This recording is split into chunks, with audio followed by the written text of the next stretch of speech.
It's turkey time in the UP. I set the camera gear out with the 906 Outdoors turkey broilers for some springtime hunting action. Beautiful, 60 degrees. It's just everything you could hope for your first turkey. And an eerie glow on the beaches of Lake Superior. Kristen takes a look at Yooperlites. Stick around, that's all tonight right here on Discovery. The secret streams that flow beneath the cliffs of colored stone. Forest thick and healthy with birch and pine and oak. Surrounded by the greatest lakes this world has ever known. The black bear's awesome presence as he roams the hills and fields. Call of the timber wolf, the loon's lonesome trill. The eagle soaring high above, the trout lies deep and still. These are what I treasure, the only way I measure feelings that I have for this fine land. There is so much to discover when you're a long-time lover of northern Michigan.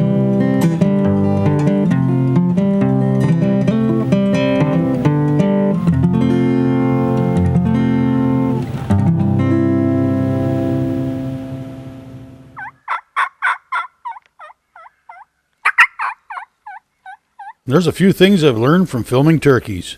There's a big difference between getting them in close and getting a shot.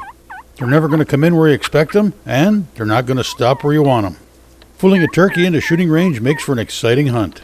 Fooling a bunch is even more of a rush. But a bunch of turkeys at once can make it nearly impossible to get a shot at one without the risk of hitting another. These turkeys were roosted on the backside of this ridge, and we knew that from last night. We didn't know exactly where, but we knew in the vicinity.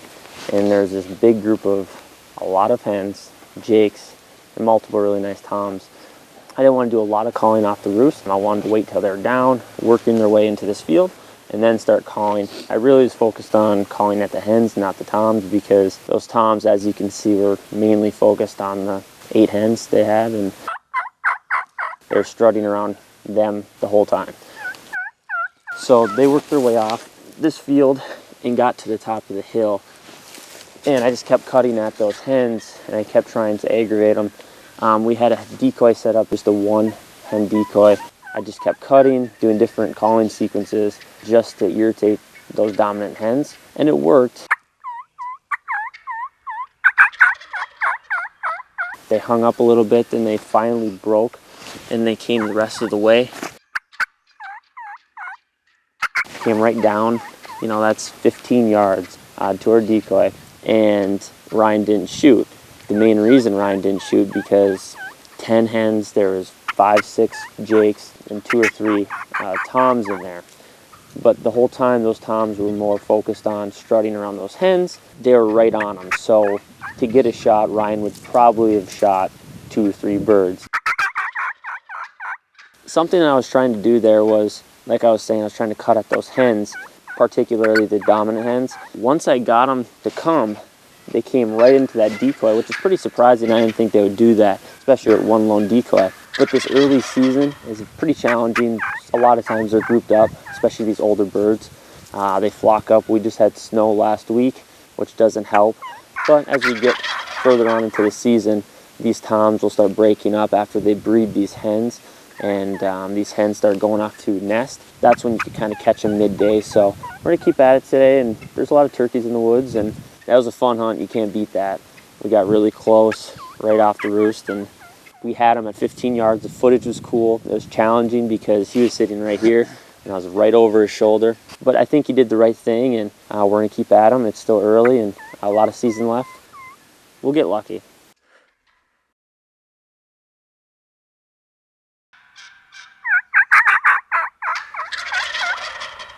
So this is Steve's first turkey. Second day of hunting. It's been kind of crazy here. We're at a spot where yesterday morning we were on a lot of birds. There's probably 7 of them gobbling. None kind of passing through the area. We would move off, come back later in the afternoon, and then they would be working their way through. And in the areas we were that morning, we didn't connect yesterday. Last night we had a really cool hunt. Had turkeys come from 100 yards out. Tom kind of snuck around us. I was trying to get footage, try to get over the shoulder on Steve, and I broke a twig. Turkey ran off. We went out this morning, not a lot of action, and then midday here, you know, almost noon, just checking spots. We heard a gobble. He was in the swamp here, so then we kind of hung up and tried to get as close as possible without him seeing us, get in his bubble, and we were able to do that. We threw this decoy out here, and these birds, I thought they were at the edge of this woods line, so what I feared was that those two toms see this hen, and a lot of times, especially this year, these birds have been seeing the hen decoy and just hanging up to where they are telling the hen to come to them. They're gobbling, they'll strut, they'll strut, they'll strut. So I was really upset halfway through this hunt because they were just sitting over here gobbling in the woods, and this hen was just sitting here and they wouldn't break to come around the hen. So another thing too, you don't always need decoys, especially if you're in the woods. Right here we're kind of in an open area, so I felt like I needed to throw one out. But you don't always need decoys. You know, sometimes in the woods you get into some cover, that tom's really going to search for you and it's going to give you more opportunities to shoot. He came on a line to about 80 yards and he stuck to the edge of the woods. He would not move. We sat here for about a half an hour. I'm not good because I'm not patient at all, so I tried everything in my repertoire to get him that extra 50, 60 yards, and it took a long time. I was everything between scratching the leaves, acting like I was nesting up here, from walking back, acting like I was walking away, switching up some calls, trying to do everything I could, and I was ready to give up. And Ryan over here said that he heard a gobble right where they were, and there's two of them. So we set up, I did some more soft calling, and they both actually came in over the hill here about 50 yards, but they're behind an apple tree. I think he saw me because I didn't know he was there, and I moved a little bit to rustle the grass a little bit. He putted, and that wasn't good. So they hung up and they were walking away, but I just kept trying to purr, do natural things as if this hen was just hanging out here, picking through the grass or something. After 15 minutes, instead of walking away, they just swooped up at about 40, 45 yards about, and we had Steve take the shot because it was a wide open shot in this little grassy field here. There we go, Steve. That a boy, baby. So this is the view of the turkeys as they approach this grassy field here. As you see, as they approach this hill, they could see that decoy. And we were behind the apple tree there. And this is where the turkeys were when Steve was able to shoot. This wasn't the ideal setup because if you look, you're able to see that we were kind of out in the open. The trees weren't big enough. We didn't have a good backdrop. So I think that's kind of why they were nervous as they approached us. We set up at that location because when we snuck in, these turkeys gobbled 80 yards into the woods. So we had to hurry up and set up, and that was the nearest trees we could set up in. So that's why I let Steve know that he had to take a shot whenever he had a good one presented to him. And what she did right here, it was wide open, he was able to shoot that bird. The reason why I think this tom was hanging out in the swamp, first it's warm out, but I think there's a nested hen back here. It's the only reason for him not to come that extra 80 yards. My guess is he was just in the area of this nested hen and just waiting for her to get off the nest and then to group back up for their evening ahead. So it was really important for us to get kind of as close as possible in his circle to get him to get excited and kind of break and work our way. A lot of times this midday action isn't, you could really kill turkeys, you know, so don't give up, just keep at it. And things like this happen sometimes. So he put an awesome shot on him and got his first turkey, and it's a really nice turkey. It's a beautiful beard on it, probably a 3-year-old bird. Really cool for your first turkey. I remember my first turkey, it was Jake, so it's a really cool turkey. Beautiful, 60 degrees. It's just everything you could hope for your first turkey. Good gobbling action, midday. So Steve's pretty excited. He's gonna try to go, he's gonna smoke this turkey, hopefully in the near future, and enjoy what nature gives you.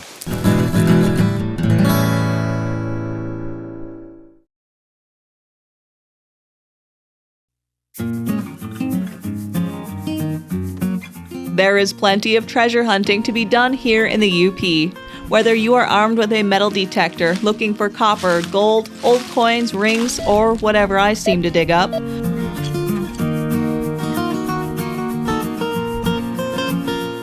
or you're on the hunt for morel mushrooms in the spring, or combing the shores of Lake Superior for agates and other precious minerals. One thing is for sure, it's a fun and addictive way to spend time outdoors. Add to the hunt list, Yooperlites, sodalite-bearing syenite rocks that glow under a UV light, that were discovered only 3 years ago. I'm an agate picker, and I always have been, looking for Lake Superior agates. My dad had me out on the beach when I was a week old looking for agates. I still have the very first rock I ever found, actually. So I've always been an agate picker. I'd always wanted to go out on the beach with a UV light at night, and I could never afford the kits that were in like the back of Rock and Gem magazine and stuff. So back in 2017, in the spring of 2017, I happened to be on eBay, and I saw a mineral detection light, just a cheap light. And I went out on the beach. I went 3 nights in a row and found absolutely nothing. I went on my 4th night. I was on my hands and knees by Vermilion Light Station, and I found 3 little stones like this, just little tiny little guys. Found 3 of them about that size. And I just started jumping up and down, yeah, screaming my butt off. Didn't know what I had found. I was like, right on, I'm going to go find out what these are. So I got in my car. I didn't even wait around and go agate picking. I just race home 90 miles an hour. I get on Google, type in fluorescent orange minerals in Michigan. Nothing shows up. So then I type in fluorescent minerals in Michigan. Nothing that looked like these. So then I just typed in fluorescent orange minerals, and I found sodalite that was the same color, but not the same patterns, not the same look. All the ones online were like broken pieces, and none of these are broken. You'll see they're very water washed, very worn from the beach. So I ended up taking them to rock and gem shows. I took them to geologists. I took them to a university, and no one could tell me what they were. So finally, I sent some off to California to my friend. His name is Gabe Reyna. He's a geologist and a fluorescent mineral expert. I met him through Facebook, and he said, send me some of those stones. I'll figure what they are for you. So I sent them to him, and he didn't do any x-ray tests or anything on them, but he's like, Eric, I read a few books, and I think I know what you have. He said, I'm pretty sure they're a cyanite-rich and fluorescent sodalite. And I said, Gabe, that is the worst rock name in the world. What do I call these things? He said, just come up with something, like maybe where you're from, and put ITE on the end. I was like, all right. So I was like, Eric Light, and I was like, well, sodalite, that's not really good, because sodalite's found all over the world, and I know this is still sodalite, but I wanted it to say where they were from. So I was on the beach. This is about 2 weeks later, and I'm like, UP in Michigan, Yooperlite. That's it. So it's stuck, and it's been genius, and now it's all over the world. So after that, I started selling them online, and I started selling them on Facebook as Yooperlites. And I had 5 gentlemen from the Michigan Mineralogy Project get a hold of me and bought, I don't know, $300 or $400 worth of stones from me. And I was selling them super dirt cheap back then because I didn't know what I had. And they contacted me about 2 weeks later and said, Eric, we think you might have found something new for the state of Michigan. Would you mind if we did some testing on these stones? And I'm like, you bought them. Do whatever you want. You can blow them up with dynamite for all I care. You bought them. So about another week or 2 goes by, and they're like, would you mind if we published you in a peer-reviewed journal and a book? And would you mind writing a paragraph of how you discovered these? And in May of 2018, I got the mineral news in the mail. And so I was credited with the 386 mineral discovered in Michigan. I started doing night picking tours, taking people out looking for these stones. So in like a week after that article came out, I had my very first night picking tour. There's one thing that every single person on every single tour has said, just one more. And you have to, nope, come on, we're going now. We got to be done. They always just want to find one more.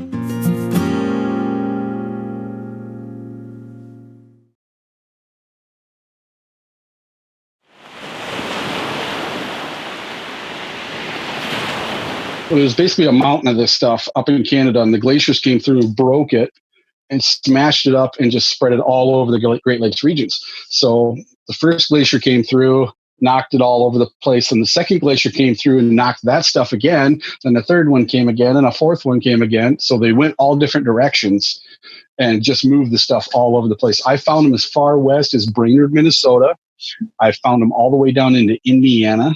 What I found is anywhere that you can find a Lake Superior agate, you can find these. The glaciers went the same spots, basically.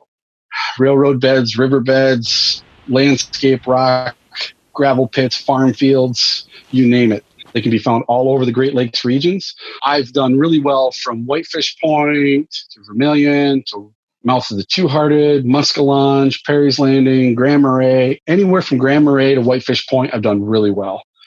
But if you do go to Whitefish Point,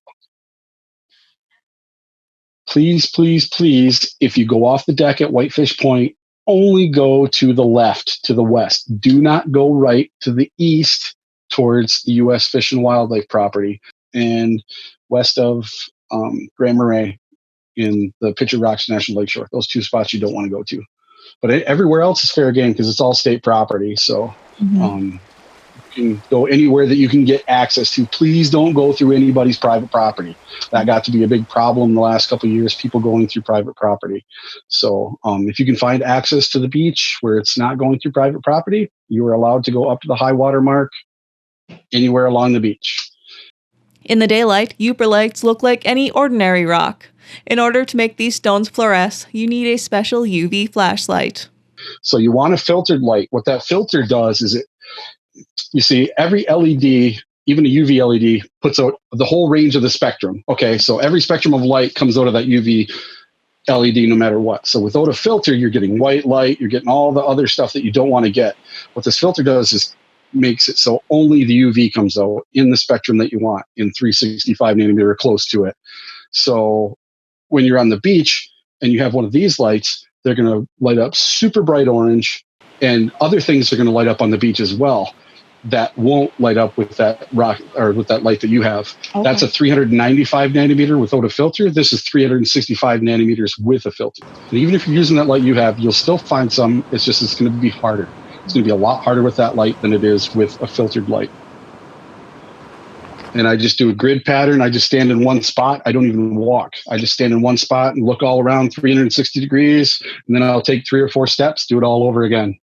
And go slow. If you think you're going slow, go slower. Stand in one spot. Don't move. Just look at everything. You want to move your light because if your light doesn't hit that stone and your eyes don't see it while that light is on that stone, you're not ever going to find it. You have to see it. So follow your light everywhere it goes. Stand up nice and straight. Don't bend over and don't have the light 2 inches from you don't need that. You can stand up. You'll see them from a little bit of a distance. Don't start until it's dark. Maybe 5 or 10 minutes before complete darkness, you can start.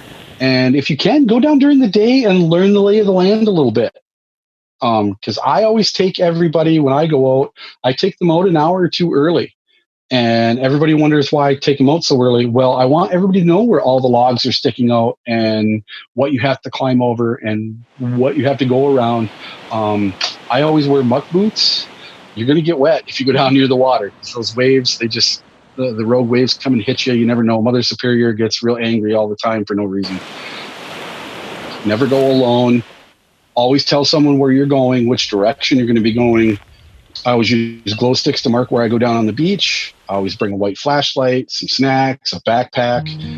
Once I got my flashlight I ordered from Eric's website, we were off to Lake Superior, near the Porcupine Mountains. We watched the sunset, and once it was dark enough, began our hunt.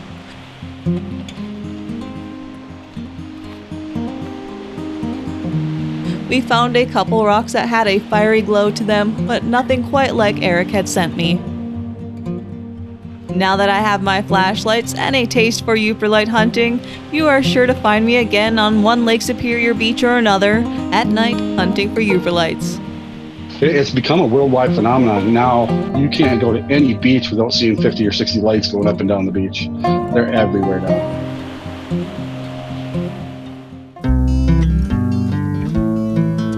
Well, that's it for this week. Thanks for watching, and I hope to see you next week right here on Upper Michigan's very own Discovering.